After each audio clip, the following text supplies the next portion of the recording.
Welcome to the Power of Design podcast, where we have inspiring conversations that explore the intersection of architecture, construction, and real estate, so we can understand the dynamics and trends that shape an exciting and powerful built environment. This is your host, Jack Ossa. On today's episode of The Power of Design, we'll talk to John Christenbury, a tenant representation broker and managing director at Cushman and Wakefield in Charlotte, North Carolina. In 2018, John was earned the title of Young Leader of the Year at Cornet's Core Awards. With a long list of accomplishments and experience traveling the world, John is an emerging leader in the commercial real estate industry. In this episode of The Power of Design, we'll talk to John about the value of business relationships, diversity, and the office leasing market in Charlotte. Let's take a listen.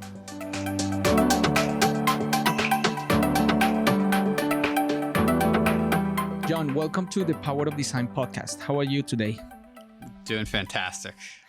So, John, last year you were recognized as the number 2 office broker in Charlotte, and couldn't help to notice that most of the people nominated were 10 or 15 years older than you. What motivates you to be great at what you do? Interesting question there. Pride. I really believe that others are going to look to you and see the work that you do. And if it isn't great, and if people aren't pointing and saying good job, then that's a letdown. To me, when I get that great job or a client that's pleased, happy, smiling, it's like a drug to me. Good. You know? Yeah. Have you always been that way since you were little? Yeah. There's stories my mom tells me about, I'm like 4 or 5 years old, helping her push around a couch while my dad's at the office. I've always been, there's even a story of me and my aunt coming up to me and saying, "Hey, I heard you clean the toilets in your house. You do the best job out of cleaning any toilets." And I just thought that I was the best at doing that. So it's just a natural thing of pride. I don't know. That's awesome. So where did you grow up? I'm one of the unicorns. I'm from Charlotte. Actually grew up in Huntersville in the country, and I went to UNC Charlotte, and my getaway was after college, moved down to Charleston, South Carolina, and came back here about 6 years ago. And tell us, how did you get into the real estate industry? It's a story of tangents. I started out as a criminal justice major. And so criminal justice major who thought he might be an attorney, then didn't want to go to law school, thought he might go to be in the CIA, and was told as a senior in college, "Hey, I know somebody who works at Xerox. They say that you can make $60,000 a year first year out of school selling copiers." And I remember in the interview for Xerox, I said, "Shoot, I'll sell copiers." Sounds really good. Yeah. I'll sell copiers in Bangkok, Thailand. I don't care where.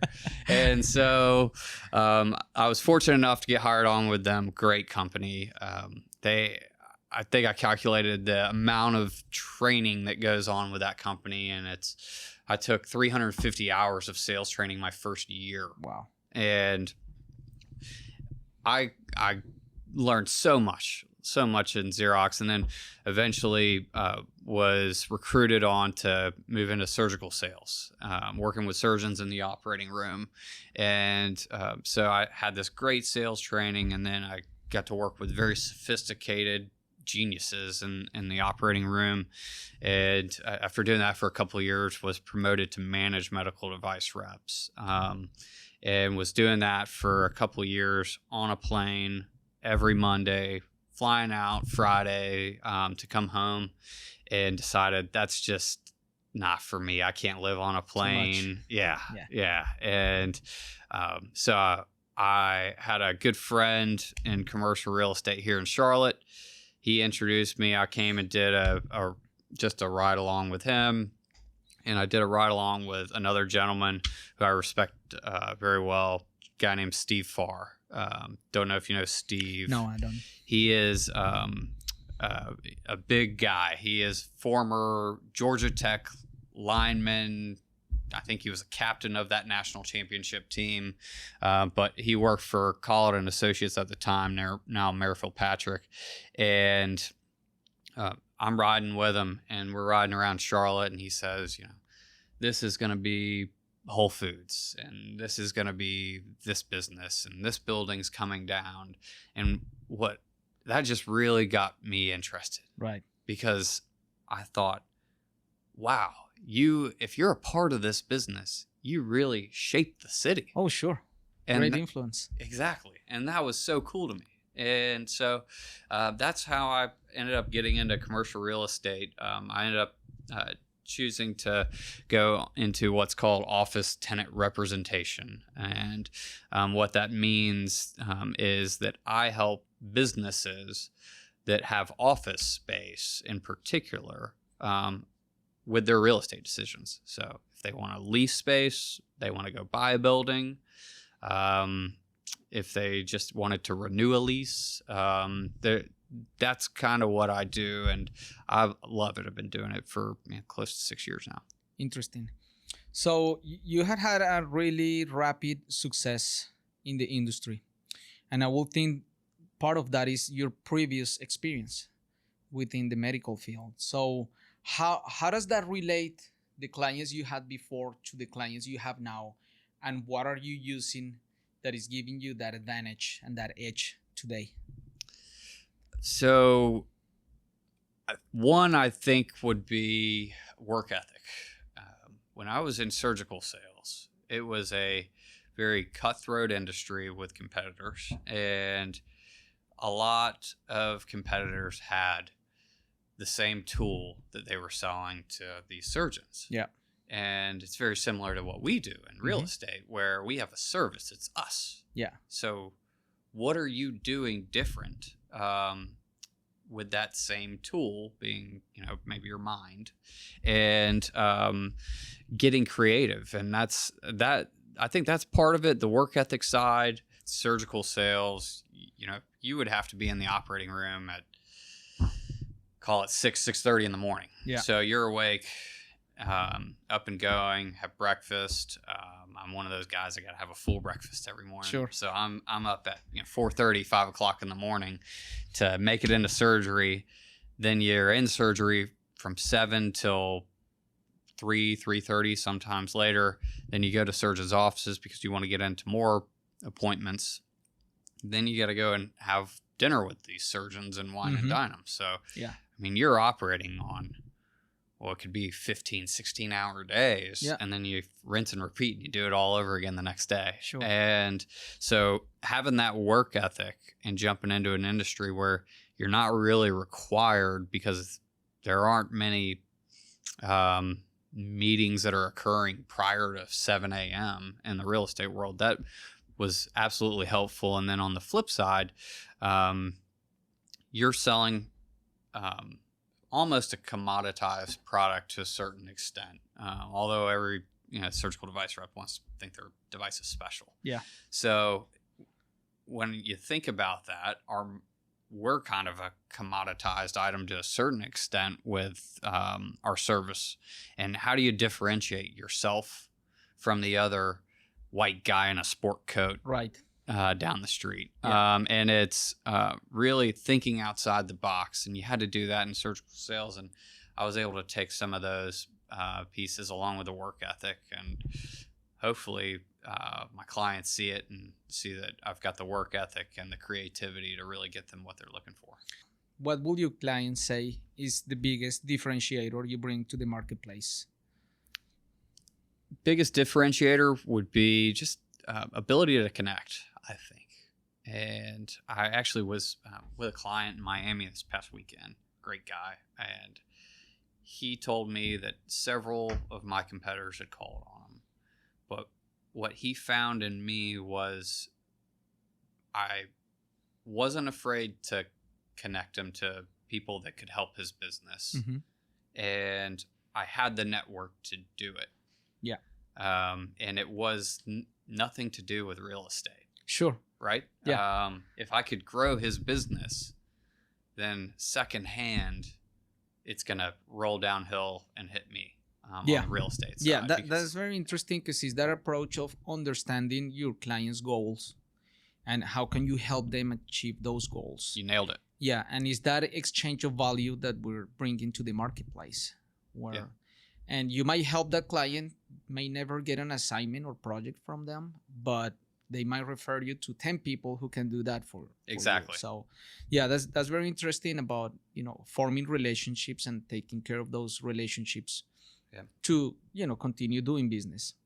Tell us more about who are your clients? What kind of companies do you work with? Where do you really specialize or bring the most value? What type of businesses? Yeah, absolutely. Happy to. I've really carved out a great niche in tech companies headquartered out of Charlotte. I've been very fortunate to work with some great minds. Derek Wang over at Stratified, great guy. Number 2 fastest growing company in 2018. Mm-hmm. I will be blown away if they aren't the top spot this year for 2019. A fun company to work with, along with several others. Joe Giordano at Pazer, great guy over there too. And then outside of that, I've really carved out another niche in portfolio-based companies. So mid-cap portfolio-based, mm-hmm. where these companies have anywhere from 10 to 100 office locations across the globe. And just Cushman, power of the network, has given me the ability to service my clients across their entire real estate portfolio. Interesting. I know you do quite a bit of traveling. I dabble. Yeah. And we even you told me some good stories going to my home country, Colombia, last year. Yes, sir. So tell us about traveling. Why is that so important for you? What do you get out of that for your personal life, for your professional life? I love it. It is my top hobby. I travel internationally probably 3 to 4 weeks a year, and make it a point. And I've started that about 10 years ago. I was fortunate enough to meet somebody who lived in Egypt, and went with a good friend of mine, and just that culture shock. Right. It's not Europe. This is really just different. And I think from both the personal and a business life, how it can enhance anyone is it gives you perspective. Sure. And you can understand how other people operate, and see why and what they're doing different. And it probably lends itself to creativity too. Sure. So I don't have a goal on number of countries. Yeah. But I'd say the sky's the limit, and I'm gonna keep traveling as much as I can until my legs won't let me. That's exciting. Yeah, I really think that the whole topic of diversity and understanding how other people see the world is very important, just to open your mind, understand problems from a different way, different point of view. At least for me, being a first generation immigrant, is being interested because on my first years, your first reaction as an immigrant is trying to fit in, right? So you want to assimilate, you want to Mm-hmm. do what everybody's doing and kind of, be part of the community. And many times I found myself seeing things in a different way. And even in business settings, in meetings, I was like, well, I think we should do this. But then I kind of doubt and like, well, maybe I don't get something.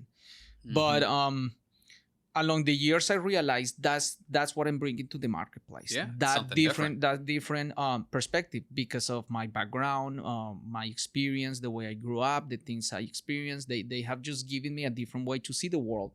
And now I'm not waiting on seeing what's right or wrong, and just understand might be different, but this is what I bring, and that's community. That's diversity. Mm-hmm. When you start really sharing deeper understanding of problems, Yeah. and accepting on what those things are. Yeah. I mean, it's a sense of fearlessness, right? Mm-hmm. Yeah, I remember we were in the Mekong Delta in Vietnam, and we did a homestay with this family, and I found it not through TripAdvisor or anything like that. This is from a blog, and Yeah. I'm emailing some random guy and his email address. A prince in.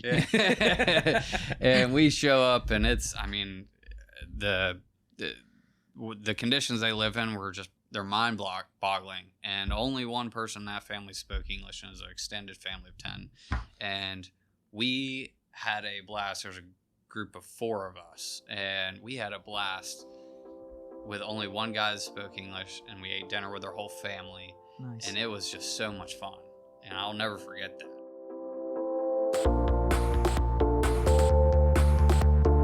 We'll be right back with more from the Power of Design podcast.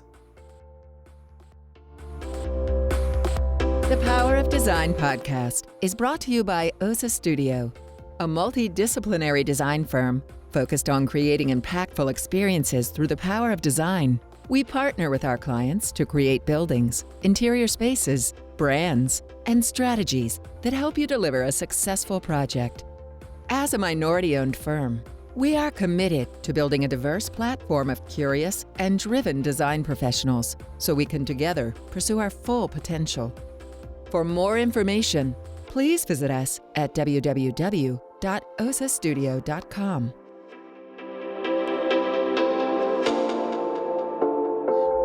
How do you see diversity in Charlotte? Have you found that as the city is growing, we start meeting people, from other cities, other countries? Do you see diversity getting richer in the city? I do. I think that it's boosting Charlotte as a major metro city, and I sit on the Cornet board, and we've recently within our board focused heavily on diversity, and it's great to see diversity in real estate because I think it's going to help shape our skyline too. Yeah.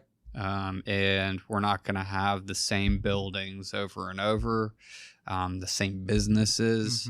I think that's where your city gets character. I mean, when you talk about diversity, look at New York. Oh yeah. That's in my opinion, one of the richest cultural cities that you have. Yeah. I was there about 2 weeks ago for a spring break. I took my kids.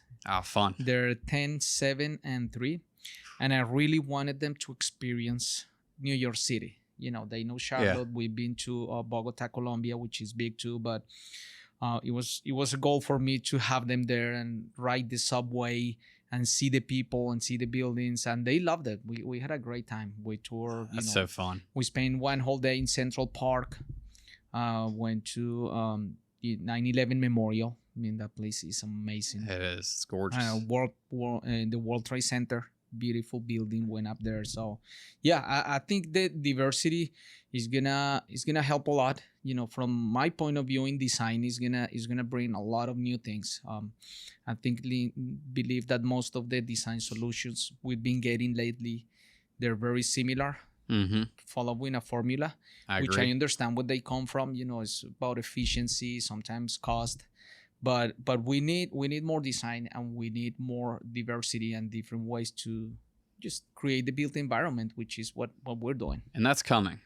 With we're adding to Fortune 500 headquarters, Honeywell, and the SunTrust BB&T merger. Yeah, I think that as Charlotte grows up as a city, we're going to see some of those unique characteristics that come with diversity that you have in Atlanta and New York and these gateway markets. And hopefully one day Charlotte's going to be one of those gateway markets. Sure. What do you think will be a good advice for a young professional wanting to start a career in your industry as a broker? I think that the key really is find a mentor. somebody that you can learn from, and take your time, but also don't be afraid to make mistakes. And that was one thing I was big on, is I wasn't going to sit, 3 years behind some broker and let them, teach me the ways to a certain degree. And really it's just a reason for me to work smaller deals and not go after bigger stuff. And if you just get out there and do it, you're going to learn. Yeah. Interesting. So today, 2019, the marketplace is very busy. Construction. Absolutely. There's a lot of movement. It's on fire. The economy is moving. What would you say is the biggest challenge your clients are facing today? There's several. As far as biggest challenge, I think it's how to responsibly handle growth. And with that comes how to recruit and retain talent. When you have the unemployment rate so low, all these businesses now are so focused on how to make the most attractive workplace possible and have it as a true amenity. And we're seeing a big flight to quality right now, and flight to neighborhoods that are desirable for these employees. And with that, there's not much space out there that is just ready to go, that has the right economics in place. So these companies, they want these great buildings, really cool build outs, but there's an expense to it. Sure. Yeah, I've seen there's definitely a trend to be a little bit more on the hospitality side. I think that division between work life and your home life, it's blurring a lot, especially since just because of technology, a lot of remote working, right? The co-working space. So now that there's a gray area that seems that is getting bigger. So now, you even see it in furniture design. There's a lot of office components that they're very residential like. So it's how do you bring in your home to your office space, so you feel like you're still comfortable. There are a lot of lounges, couches where you sit, you can watch TV, talk to your coworkers. That's been the goal of these companies, though. They want you to feel at home. Sure. They want work to be home. Yeah. And the more it can be like that, hopefully the more this top talent is going to want to work at that business. Yeah. And I think it's generational too. When you think about the millennial generation and Gen Z after, they don't view work necessarily as work.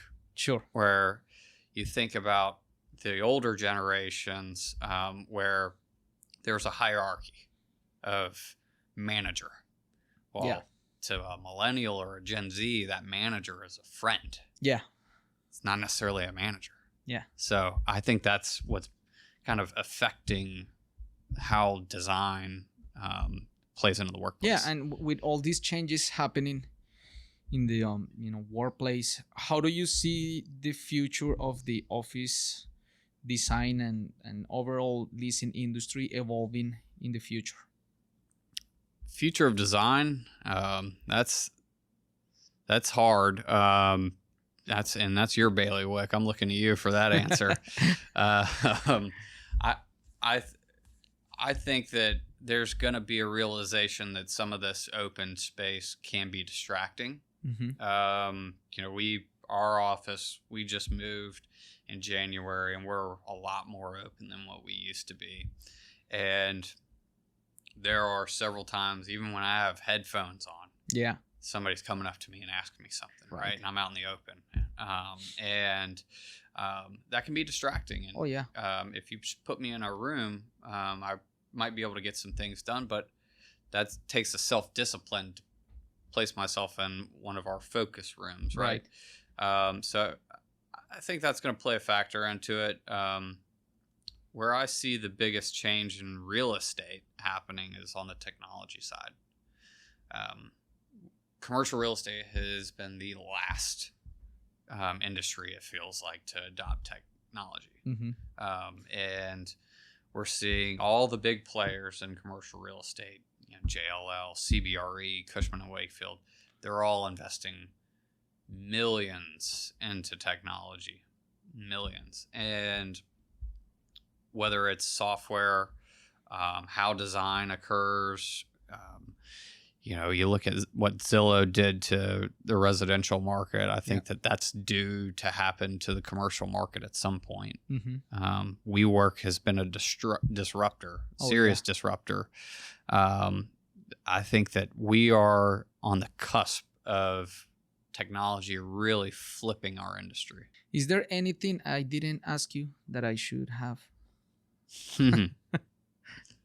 Loaded question. Yeah. Cool. How was that? How was that hospital visit in Colombia when you wrecked the motorcycle? Oh my gosh. Yeah. Well, why don't you tell that story? I don't know if you want to hear that story. Oh yeah, we want to. No, I'm down in Colombia, South America, outside of Medellin, Jack's hometown. Yep. And riding through the mountains, I rent a motorcycle. Had never driven a motorcycle before. And this is one, you're changing gears. It's not a moped, it's a motorcycle. And we were just going through S roads through the mountains, think we're the coolest, me and a buddy. And I'm 6 hours in, so I'm actually kicking ass. I'm doing a good job. Yeah. I haven't wrecked. Yeah.